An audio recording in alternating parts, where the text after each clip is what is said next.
you're presenting information that might be highly rational, but it's presented in a way where it's a people-to-people conversation. And in B2B, that sometimes is the hardest thing to find, is that person-to-person connection. So video is the medium that helps make that happen.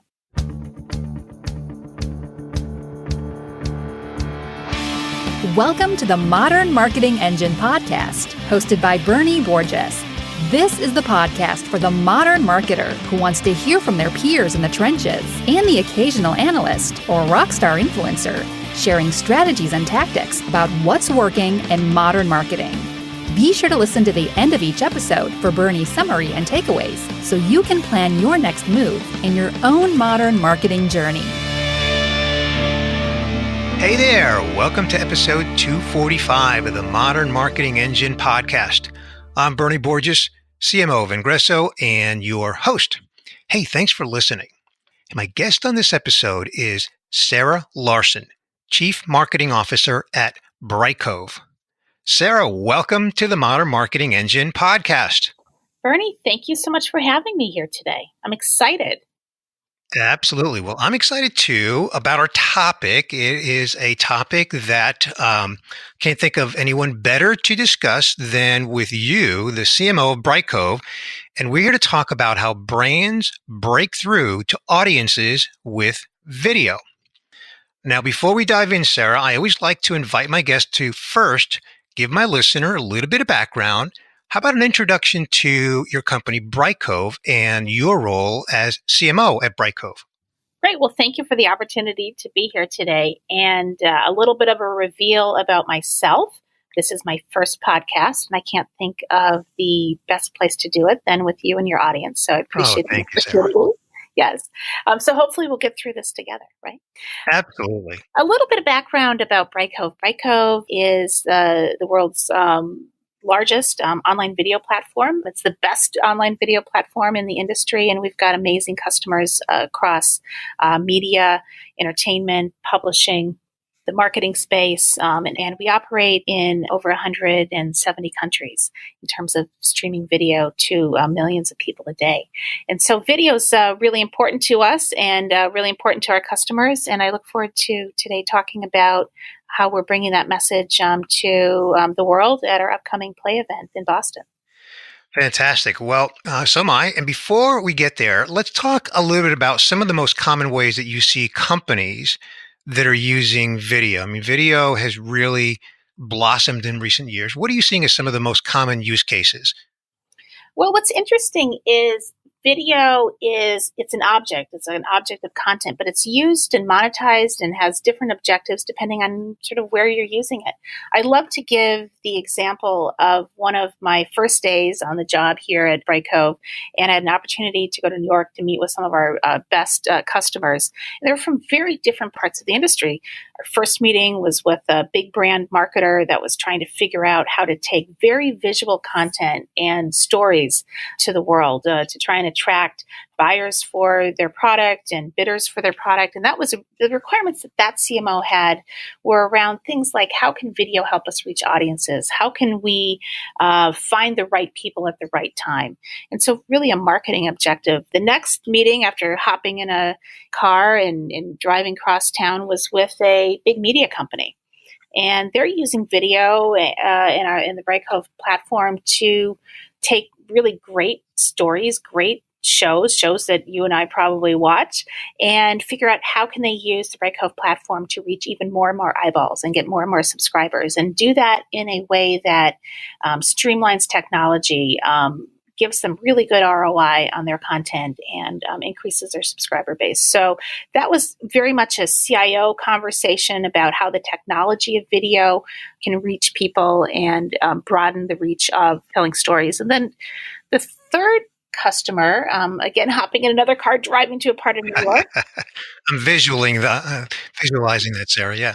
And it was in a downpour. So it was a classic New York. Oh, my goodness. Was with a major publisher, and they're trying to figure out how do they use video within their online content to have a stickier site experience, have higher rate ad fill rates, figure out how to get compelling stories that look great in print, in a video format so that they can have a much stronger connection with the audience. And so each of those scenarios and each of those customers had a different way they're working with us because they had a different really business goal that they're trying to get to. But the consistent theme was that they wanted a great video experience. You had to have great content because they all understood that visual content is really a way to emotionally connect to an audience in a very unique way.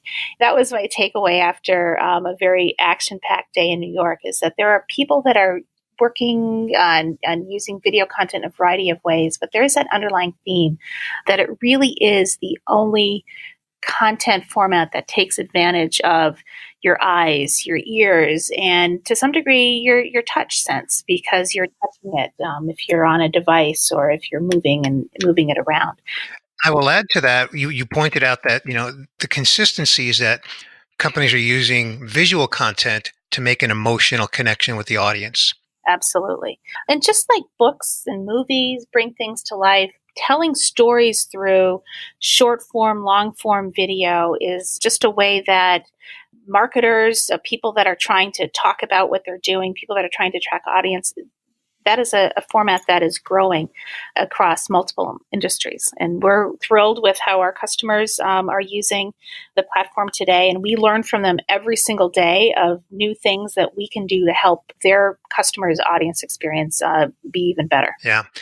So what are some of the challenges that you're seeing that brands are experiencing with video? Because, let's face it, there's some level of effort and complexity and planning and measurement and all these things that, have to really go into the whole creation and measurement. So what are some of the challenges that you're seeing? Well, just as much as video, has that allure of being the type of content that you can use, eyes, ears, and touch with, that adds a lot of complexity because you have to have the right technology, you have to have the right story, and it has to come together. I think that can be intimidating. And you think, I need you need a specialized service, or the technology is challenging to work with. The reality is the complexity and sort of the barrier of entry on creating video has gone down significantly over the past few years. And if you take that off the table, you're really back to what marketers have always struggled with, and when they get it right, can do amazing things with, which is tell a great story.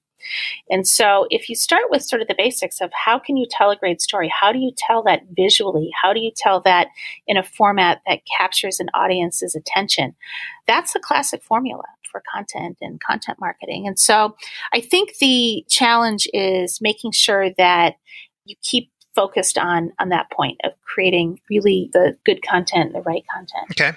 I use an example just to kind of, make us not worried as much about this barrier of entry to video. I use an example around social media. 7-10 years ago, we had no idea how should we be using social media, right? And it evolved very quickly. And I think that brands have figured out how to use social media to connect with their audiences. Some brands are doing it really well, some maybe not so well, and they're still learning. But I think use that as an example of that was a brand new way to connect with an audience. We figured it out, and technology and the analytics underneath it and the ability to do that seamlessly across devices was critical to making that good content connect to an audience. So I think that video is sort of that next step in the journey, again, being a little bit more complex, but also being much more powerful.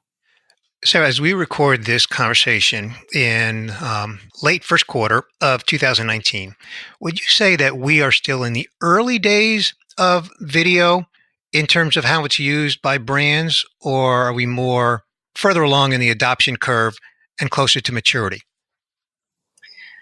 I'll give you a classic answer, Bernie. It depends. It depends on the perspective.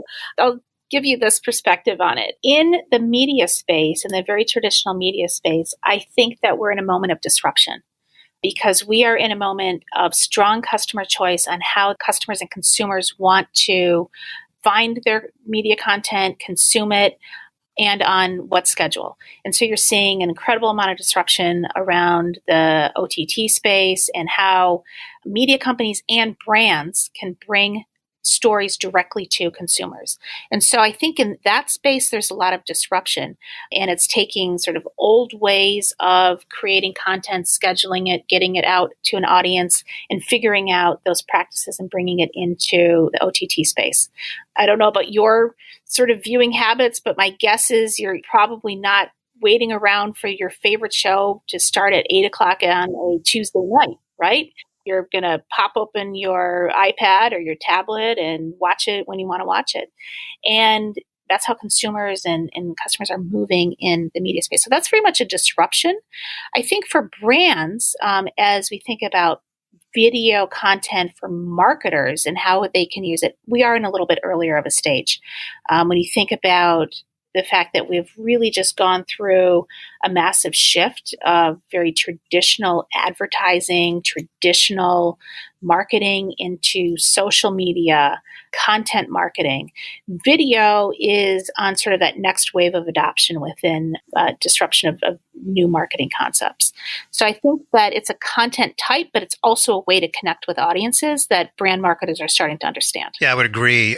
There's a stat here that I've pulled up from CMI, Content Marketing Institute, that says that the top 3 types of content that are used by B2B marketers are long-form content in the way of articles and guides, video snippets, and social media stories.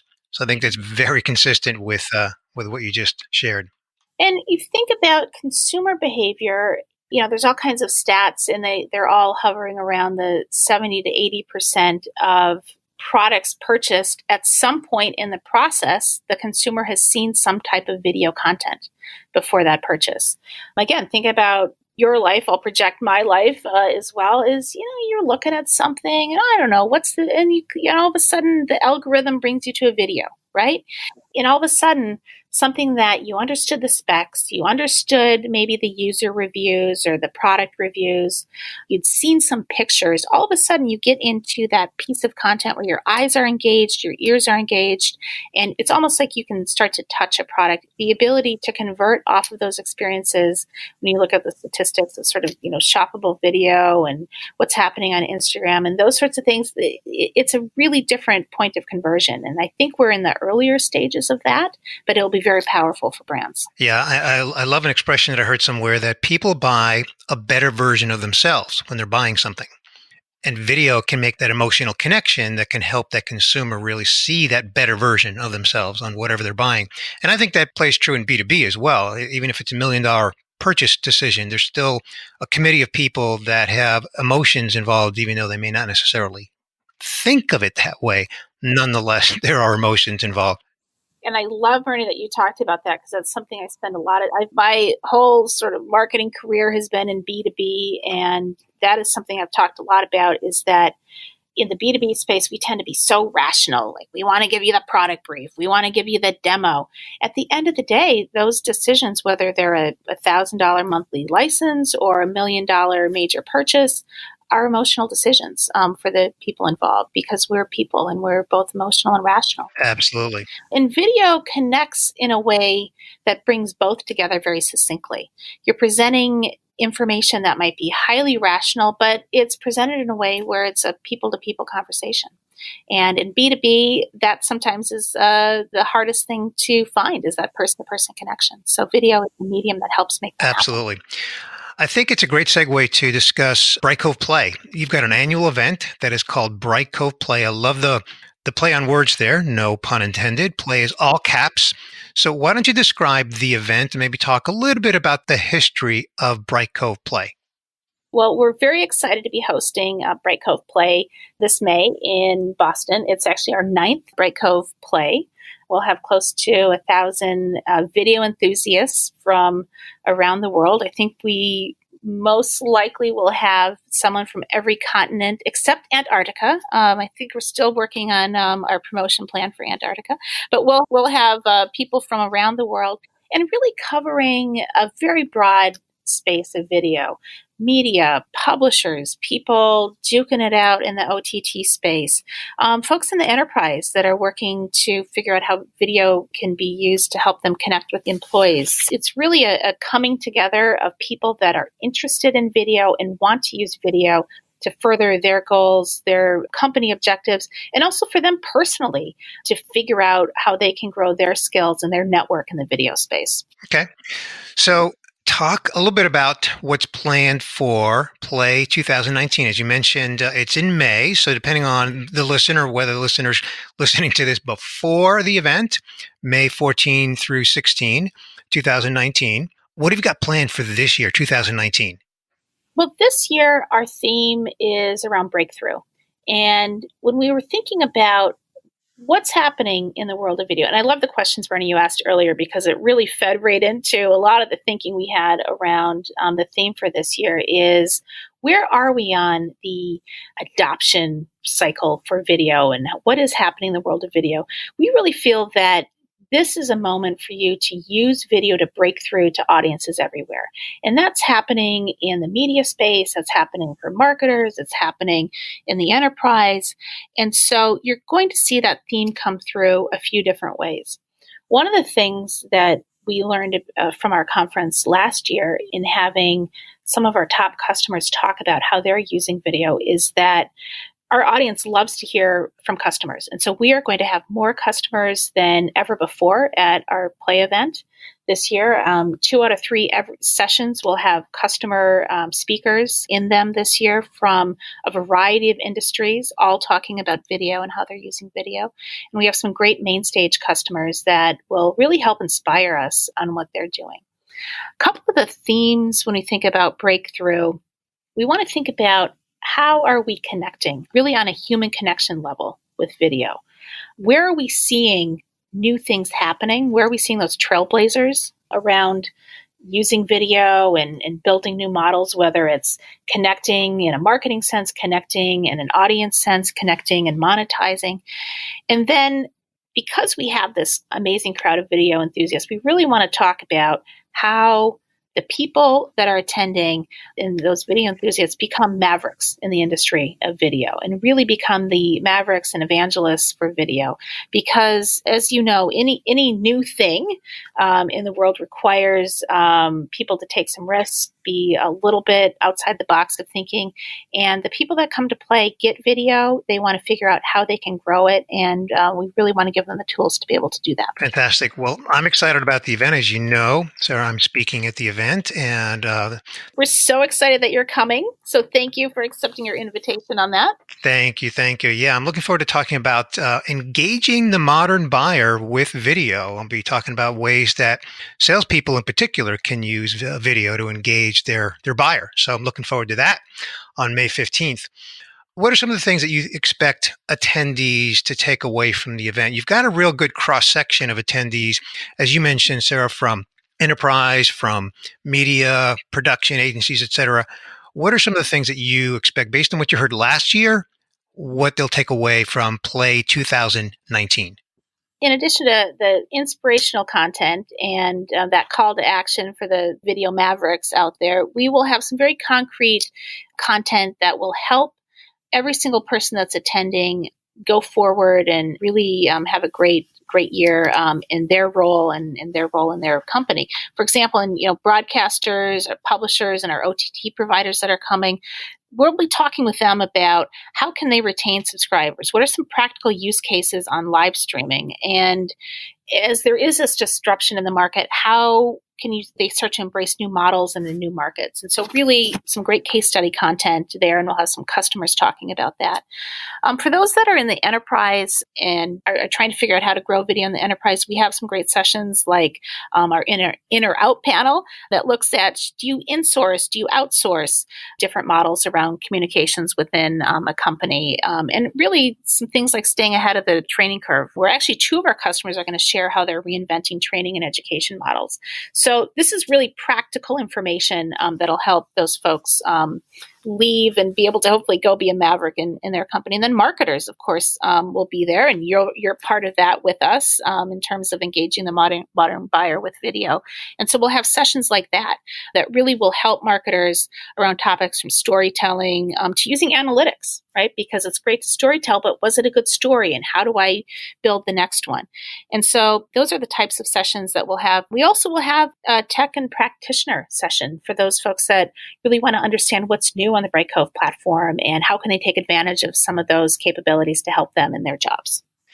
Fantastic. So there's something for everyone. And the website, I believe, is play.brightcove.com. Is that right? That is correct. I'm so excited that you have that memorized. Well, of course, I'm speaking there. So I've been to the site more than once and really, really looking forward to it. So, Sara, what I want to do now is I want to segue over to the part of this podcast where I do a kind of a recap of our conversation. And then I'm going to ask you to either elaborate on certain points or maybe fill in any holes, any gaps, anything that I may have missed, so that my listener, who is oftentimes mobile, and I hear through feedback that the summary is kind of helpful to kind of recap the key things that we discussed in our conversation.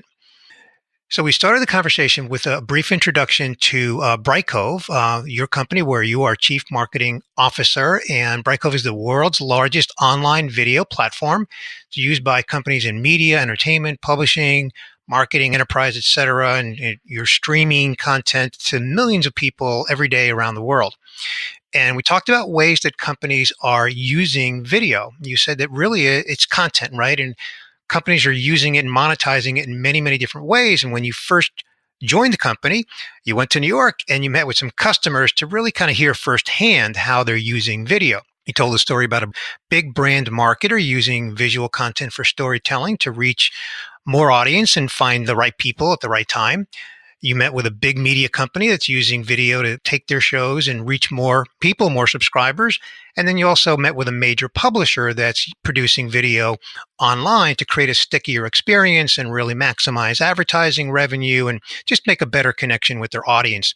And what you said, Sara, that really sticks with me, no pun intended, is that the consistent thread was that companies are using video to create a great experience through visual content that makes an emotional connection with the audience. And whether it's short form or long form, that was the consistent thread. And then we had some more conversation around that because brands that are using video still face some challenges. And you mentioned that some of it has to do with maybe perceived complexity, can be intimidating, but the barriers of entry have really come down in creating video in recent years. So really what companies need to focus on in their use of video is telling a great story, how to grab the audience's attention. Use the example of how just a few years ago, 5-7 years ago, social media was still fairly new.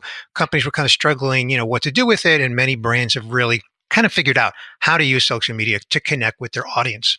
Then we talked about, is video still in the early days? And I love your answer. It depends. And you said that we're really in a moment of disruption in media because consumers, us, you and I, anybody listening to this podcast, can find video content, really any content, on their own terms, on their own devices. So the disruption is really happening in the OTT space where, again, you've got the Netflixes of the world that are out there competing, and there's many, even though that's a big brand, that's one of many that are competing for you and I to just access that video content on demand.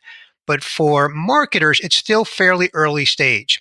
A lot of marketers are still kind of figuring out how to reach their consumers with video to help them really, explain their product and make that emotional connection. And many of us actually consume a video before we actually make a purchase decision. So whether it's B2C or B2B, we talked about that even $1 million decision, people are using emotion in those decisions, and video is a great way to connect with them. Then we talked about Brightcove Play, the big event that is happening May 14th through the 16th, 2019 in Boston. It's your 9th year. You're expecting about 1,000 video enthusiasts from many continents, not quite all. You got to work on that one, Sara, but maybe next year you get them all. And you're expecting people from media publishers, enterprises, and what they're really going to see this year is the theme of breaking through. And the idea behind that is that, people are using video to break through to reach their audience. You're really helping people become trailblazers by making that connection with their audience, showing them ways to monetize their video, really helping them become mavericks of video. One way you're doing that is that last year, Play 2018, you had more customers present. So this year, you're doing it again. You're bringing them back and bringing more customers to share their examples, their stories of how they're using video. And of course, they're doing that across a variety of different industries. So what really people can expect from Brightcove Play is a lot of inspiration, but also a lot of really strong takeaway tips. Things like how to, retain subscribers, new business models, how to insource, how to outsource, training, metrics, tech and practitioner sessions, and really just lots and lots of useful takeaways, not to mention probably a lot of really good networking that I myself am looking forward to, both as a speaker and as an attendee. So Sara, that is my summary of both our conversation around video and Brightcove Play. Is there anything that you would like to add? Well, first of all, I think you got it. Thank you for that great summary. I think I've got two more points. First is, one of the things I always think about is the competition, and the biggest competition anyone has in every industry, it is the same, and it is time. We all are time blocked for 24 hours in a day. And so focusing on play and making sure that this is the best use of everyone's time when they're there. Hopefully you'll see that when you're on site, but we're very focused on making sure the time spent at play this year will really help people think about video and do things differently within their company. Obviously, your session will be part of that, and we're very excited to have you there. And I'd certainly like to offer up to your listeners the ability to join us. Can I offer a discount code? Please do, yeah. Yes, because again, we want to really make this worth your time. So I'd love to offer to your listeners a 20% off registration discount code. We have a specific code designed for you, Bernie, your audience, and that is PlayPC 2019. Play PC 2019. Correct. Fantastic. Well, my listener knows, Sara, that we will link that up in our show notes page, which lives at Vengreso.com with every podcast episode. Was there anything else that you wanted to add to my summary? Really just to thank you and thank your audience, and looking forward to learning from you. And if anyone out there has questions on video, feel free to contact me. I can be reached very easily on LinkedIn, on Twitter, and would love to hear from you. So let's give that shout out there. So what's your handle on both LinkedIn and Twitter? My LinkedIn is linkedin.com/in/Sara Larsen. And my Twitter handle is Sara R. Larsen. So SARARLARSEN. Thank you again, Sara. Again, my listener knows that will be linked up in our show notes page. Thank you so much for joining me on this episode of the Modern Marketing Engine podcast. Thank you, Bernie. Hey, I hope that you enjoyed my conversation with Sara Larsen, CMO at Brightcove.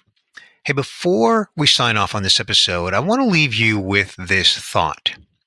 If video is part of your marketing mix, and it probably is, I want to encourage you to consider attending Brightcove Play May 14th through the 16th, 2019. Of course, if you're listening to this episode before that date. So you can learn more about the event at play.brightcove.com. Now, during my conversation with Sara Larsen, CMO of Brightcove, she described the event that is now in its 9th year. And I want to let you know that the content at Brightcove Play is content that you're not going to find anywhere else, especially if you just search online. You're not going to find it. By attending Play, you would leave the event with a solid understanding of how organizations that are similar to your own are tackling video challenges and then moving their business forward using video. So whether you want to learn new video strategies, or you want to network with your peers, or dive into video technology, Play has it all. And it could also be a chance for you and I to meet in person, because I'm going to be there both days. Now, I'm speaking on May 15th at 11 a.m.